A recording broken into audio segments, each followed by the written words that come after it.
Come and listen to my story about a man named Jed. A poor mountaineer barely kept his family fed. And then one day he was shooting at some food, and up through the ground come a bubbling crude. Oil, that is, black gold, Texas tea. Well, the first thing you know, old Jed's a millionaire. Kinfolk said, Jed, move away from there. Said, California is the place you ought to be. So they loaded up the truck and they moved to Beverly Hills, that is, swimming pools, movie stars, the Beverly Hillbillies.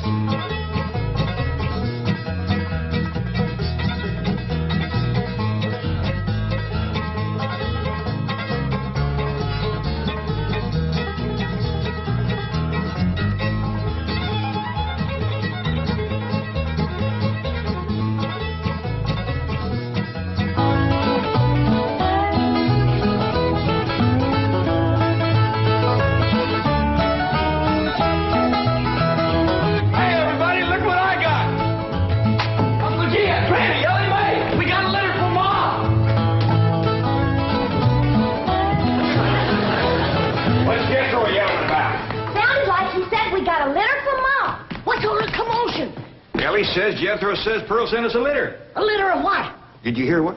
No, but I bet you it's kittens. Kittens. Pearl's always trying to give away kittens. Oh, there y'all are. Where's the kittens, Jethro? What kittens? Didn't your ma send us some kittens? Just a minute. No, just a letter. Jethro, how could you think that kittens would... Well, come on, sit down. Let's hear what Pearl's got to say.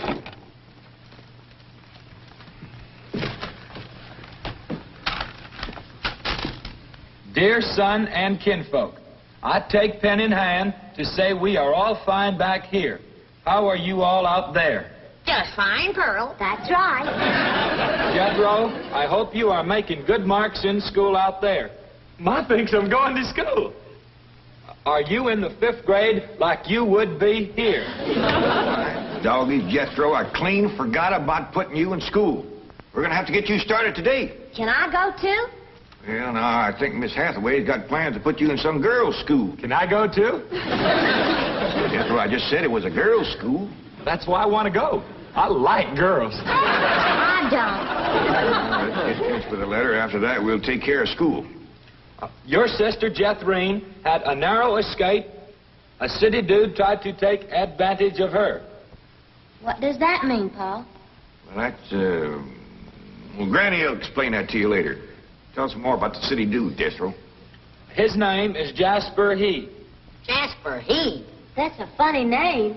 Oh, there's a dot in there. His name is Jasper.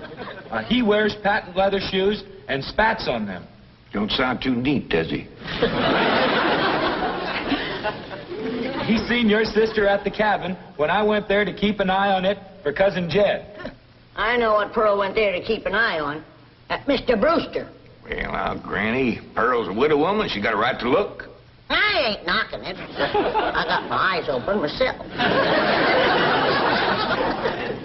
At first, I thought the city dude worked for Mr. Brewster, so I drove back out to the cabin to give him a piece of my mind. I could put a bug in that Mr. Brewster's ear. Look out for feathers. Feathers? The more Pearl has her eye on a man, the more feathers she sticks in her hat. That's right. 3 and 8 came in flowing 2,000 barrels a day. And it looks like the new strike's going to be even better.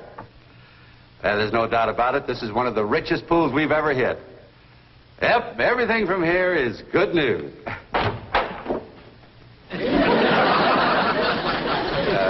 Well, not everything. I'll call you back. Mrs. Bodine, this is a pleasant surprise. Well, thank you. Although you might not think it's so pleasant when you hear what I have to say. Oh?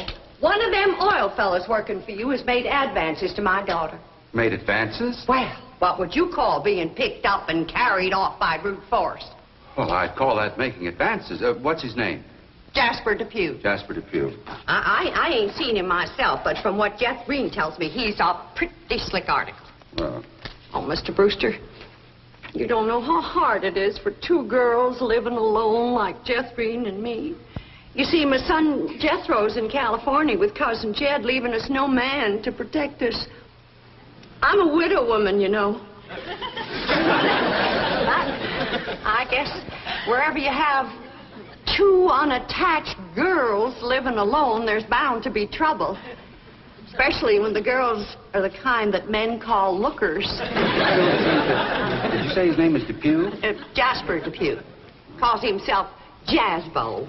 Oh, Jethrine says he's a flashy dresser and a fancy talker and drives a sporty car. Regular big city dude. I guess Jethrine's kind of like me when it comes to tall, handsome city fellas. I'm just putty in their hands. Nope, no one by that name working for OK Oil.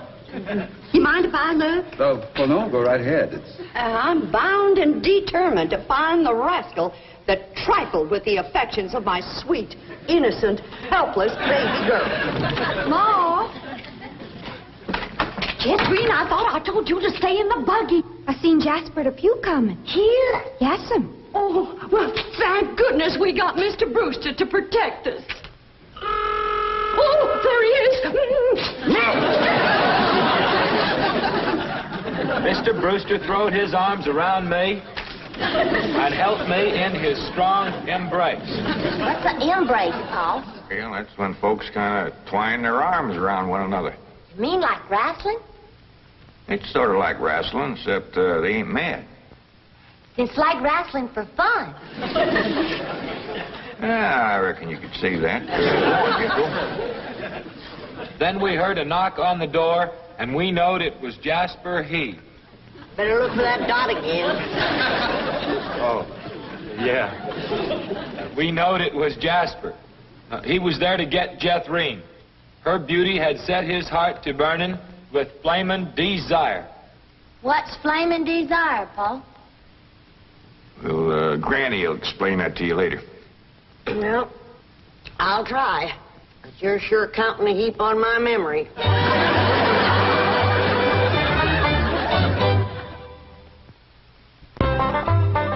Read on with your Mo's letter there, Jethro. Yeah, it's getting good.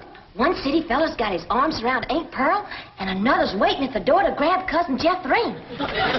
My only thought was to save my daughter, so I tore loose from Mr. Brewster's embrace. I saw Jethrine heading for the door, so I quick throwed myself betwixt my child and danger. Sweet innocent Jethrine, not knowing better, let that rascal in. He went right to sweet-talking in a voice smoother than fresh churned butter. Hello again, you great, big, beautiful lump of sugar. I brought you something all the way from Eureka Springs. Genuine orchids growed in a hothouse. And this lovely young girl must be your sister. I'm her mom. No. Yeah. Well, for Jethrine's beautiful mother, a little gift of genuine French imported perfume all the way from Paris, France. Oh, well, you hadn't ordered. Oh, my goodness. Genuine Paris, France perfume. Look at that French writing on there. That says, "Ah, d'amour." That means, oh, love. Ain't he a sport, Ma? And for Jethrine's handsome father, a genuine cigarette case. Silver. Thank you, but I am not Jethrine's father. No, Mr. Brewster ain't my husband. He's just a friend. Well, any friend of Jethrine's beautiful mother is a friend of mine. It's from old Mexico and hammered out of solid silver by the Aztecs Indians hundreds of years ago. That brings up an interesting question. Why would the Aztecs make cigarette cases when they had no cigarettes? That is an interesting question. I'll have to ask some of my Aztecs friends about that. Hey, Doc. Remember Ain't She Sweet? Well, I've read... Hey, what happened to your orchids? Nothing. I ate 'em already. You mean you ate all them expensive orchids? Ma, you should have spoke for one. They wasn't very filling. Ain't she sweet. From her head down to her feet, and that's a long way. But I ask you very confidentially, ain't that baby sweet? Ain't she large? But she gives me such a charge. I ask you very confidentially, ain't that baby large? She stretches out in all directions. I'm in a shout. Lord, that's perfection. Are you with me? Ain't she keen? Well, that's the most I've ever seen. And I'm here to tell you I'm her ding-dong daddy, and she's my queen. And she is king-size, my Jethrine. Lots of mama, my Jethrine. She carries me away. Jethrine, put him down! So your sister Jethrine has got herself a steady fella now. He says he is going to ask for her hand someday. I hope he will take the rest of her, too. Ha ha. Give my love to all and be a good boy. I am going out now to mail this letter and get some more feathers for my hat. As ever, your loving mother. Gee, sure nice to hear from Ma. Nice hearing. Jethro, you and me's got to go right out and find a school and get you to going. Granny, you pack up a nice lunch for Jethro to tote along. How about a big mess of poke greens and chitlins with some pone and a big pot of sorghum to dip it in? Fine. Oh, Granny, it don't have to be that fancy. Some of the other boys here in Beverly Hills might not have it so good. They go to complaining to their folks. Let them complain. It ain't gonna hurt none to raise their standard a little. I'll get the truck, Uncle Jay. Paul, please let me go with Jethro. I can help him fight if the big kids in the 5th grade goes to picking on him. I know for sure that Miss Hathaway has got other plans for your schooling. But with Jethro gone, I won't have nobody to play with. Oh, yes, he will. I just remembered something. Mr. Drysdale's stepson is coming home for Thanksgiving. And he's going to be living right next door. And you can play with him. Mr. Drysdale gave me some pictures of him. Here's some pictures of Sonny. That's what they call him, Sonny. He's been going through a lot of schools, and you ought to know some real good games to play. Ain't he something? Yeah, but what? Why, he's a boy. Are you sure? Ellie, just because he's wearing... Well, there's Jethro. Now, you keep thinking about how much fun you're going to be having with him right next door. You know, he does kind of favor that movie actor, Rudolph Valentino. Here's Jethro's lunch.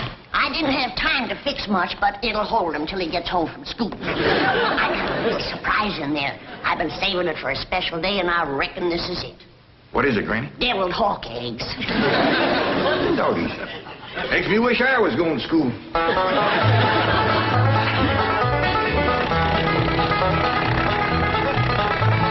School, all right. Millicent, Schuyler, and Potts. I reckon them 3 is the teachers. 3 teachers. Must be awful big school. I'll say. Well, let's go in there and get you started.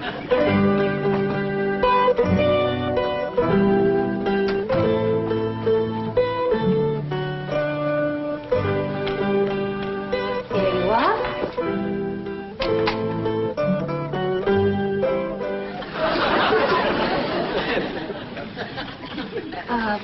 May I help you? Well, reckon maybe you can. Diana, someone has parked a most disreputable-looking vehicle outside my window. Perhaps it was these gentlemen. Oh?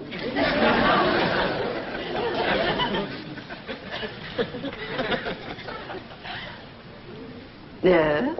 What is it you wish? Well, I'd like to get my nephew started into school. Here? Yeah, here's all right if you got room for a desk and his lunch basket. My dear man, this is a most exclusive private school. The tuition is quite expensive. Well beyond your means, I'm sure. Does that mean it costs a lot of money? That is precisely what it means. Well, I can pay you if it ain't over $25 million. 25 million? Yes, ma'am, that's all I got. Dollars? Yes, ma'am. In cash. Yes, ma'am. This is obviously a practical joke perpetrated by one of my envious competitors. What is your name? Jed Clampett, ma'am, and this here... And you expect me to believe that you have $25 million? Well, no, not on me, ma'am, but my neighbor, Mr. Drysdale, he's keeping it in his bank for me.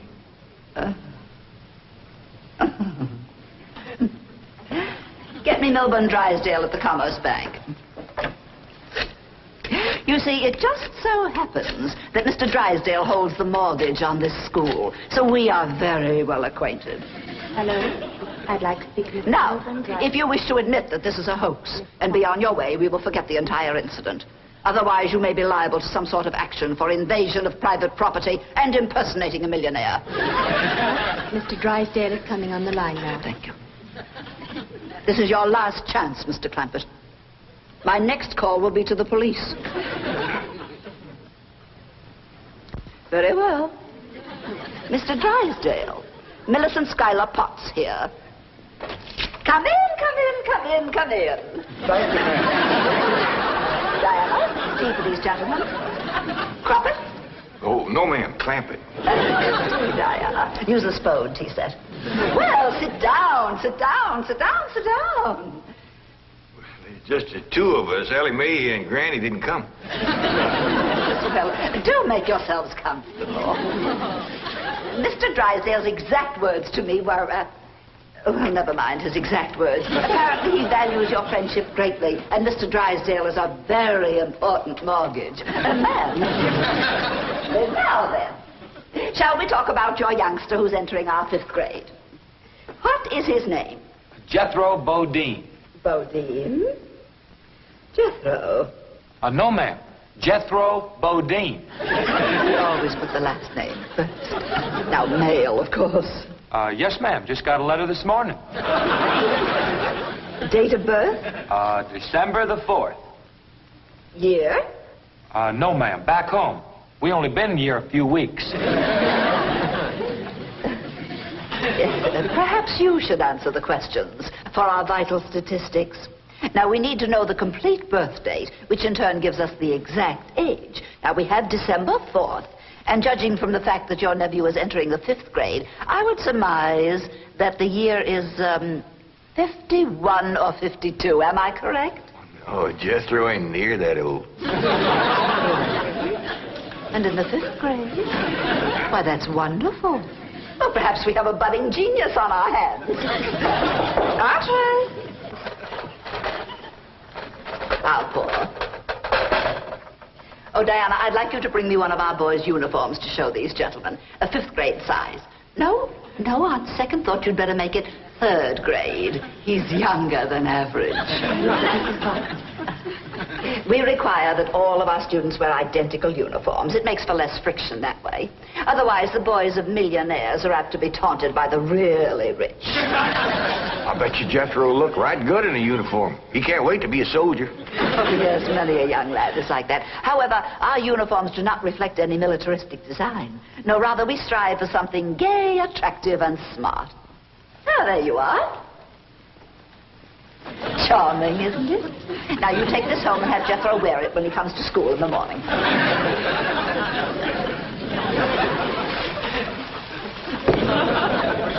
Wear this? I'm afraid Granny will have to make considerable changes in this before it'll fit Jethro.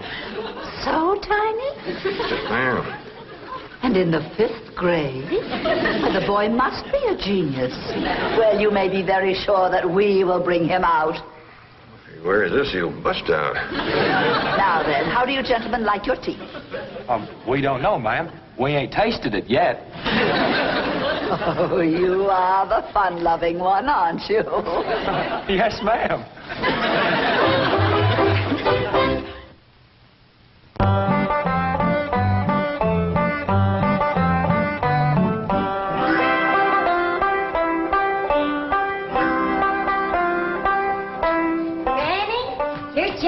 School clothes. You want me to help let them out? Oh, well, thank you, Ellie, but let's see what has to be done.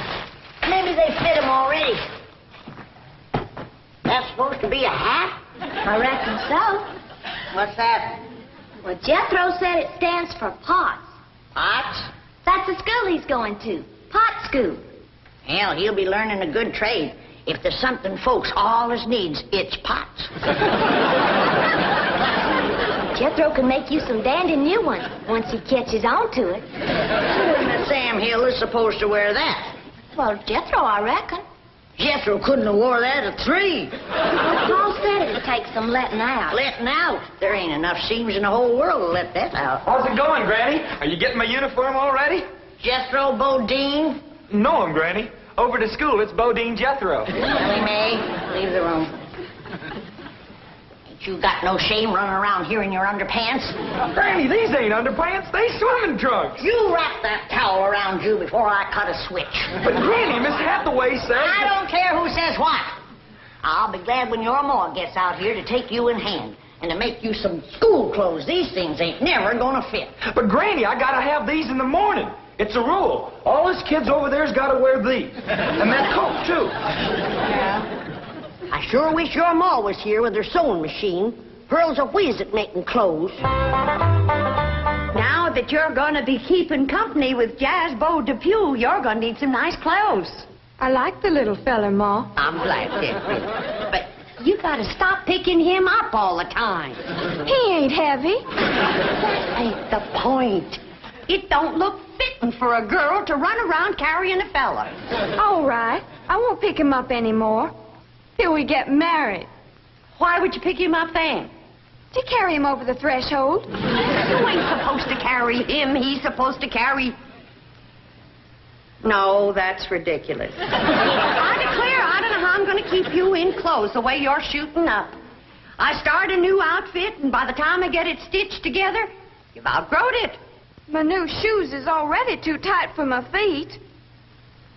Oh, them feet.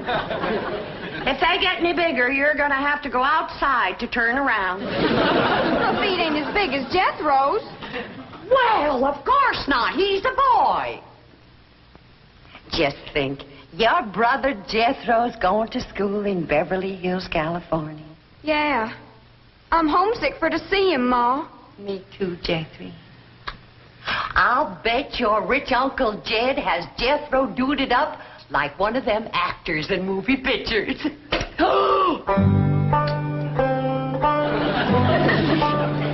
I can't understand these Beverly Hills schools. Wearing that uniform ain't gonna make you no smarter.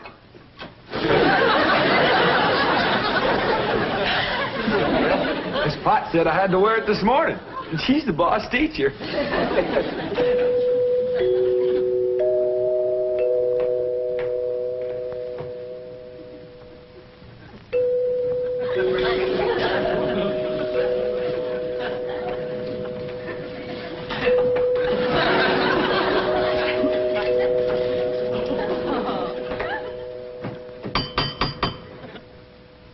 Dang, if Jethro ain't right. Every time that music plays, somebody comes to the door. Good morning. Surprise. Surprise. Good morning, Miss Potts. I decided to come by and drive our diminutive genius to school myself. What? Your nephew, Jethro. Oh, yes, ma'am. Jethro! Come on down here. You got to ride to school. Well, that's mighty nice of you, ma'am. Oh, tut. I'm going to give the boy my personal special attention. I feel that when one... Well, howdy there, Miss Potts.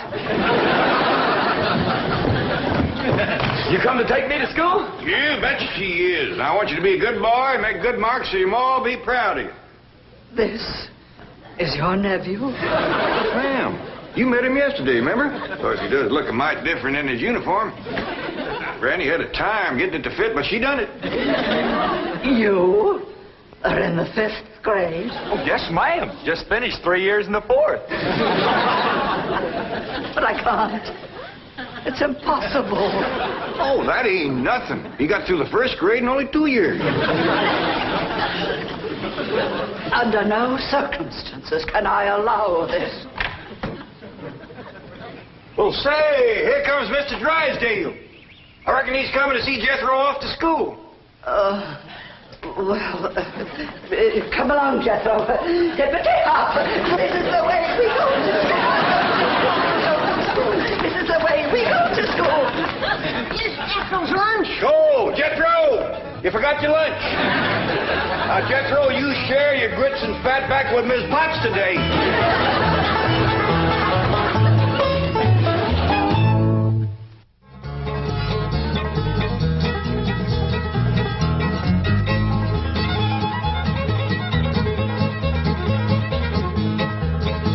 Well, now it's time to say goodbye to Jed and all his kin. They would like to thank you folks for kindly dropping in. You're all invited back next week to this locality to have a heaping helping of their hospitality. Hillbilly, that is. Said a spell. Take your shoes off.